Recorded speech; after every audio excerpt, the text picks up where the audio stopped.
Et revenons chez nous puisque le procès civil de Gilbert Rozon reprend lundi après une pause estivale.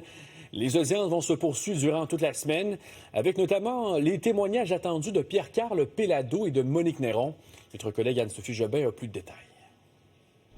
Après une pause estivale, le procès civil de Gilbert Rozon reprend ce lundi à Montréal pour sa phase finale. L'ex-magnat de l'humour, poursuivi par 9 femmes pour agression sexuelle présumée, fait face à une demande totale de 14 millions de dollars en dommages. Chacune des plaignantes, âgée de 15 à 35 ans lors des événements, a témoigné, partageant des détails sur des agressions présumées. « J'ai l'impression d'être passée à côté de ma vie, d'avoir dû travailler sur ma guérison plutôt que sur ma vie, ma carrière ou ma famille », avait dit Guylaine Courcelle, qui avait 22 ans au moment des faits présumés. Je ne ferai pas de commentaires, mais je vous laisse penser ce que je pense. Un menteur!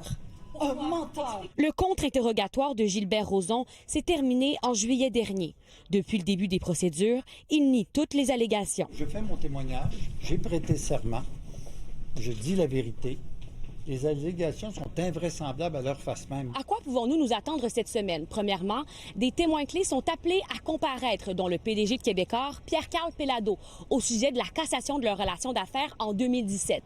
La journaliste et animatrice Monique Néron témoignera aussi. Alors, on verra ce que ces témoins-là vont venir rapporter.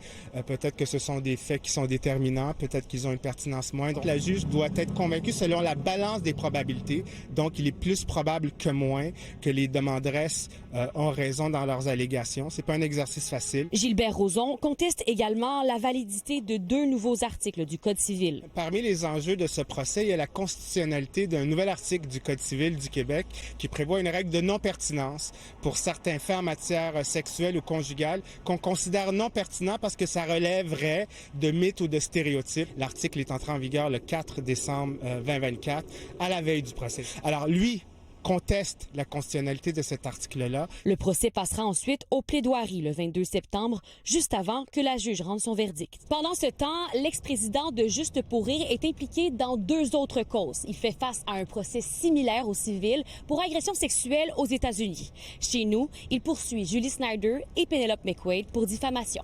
Anne-Sophie Jobin, TVA Nouvelles, à Montréal.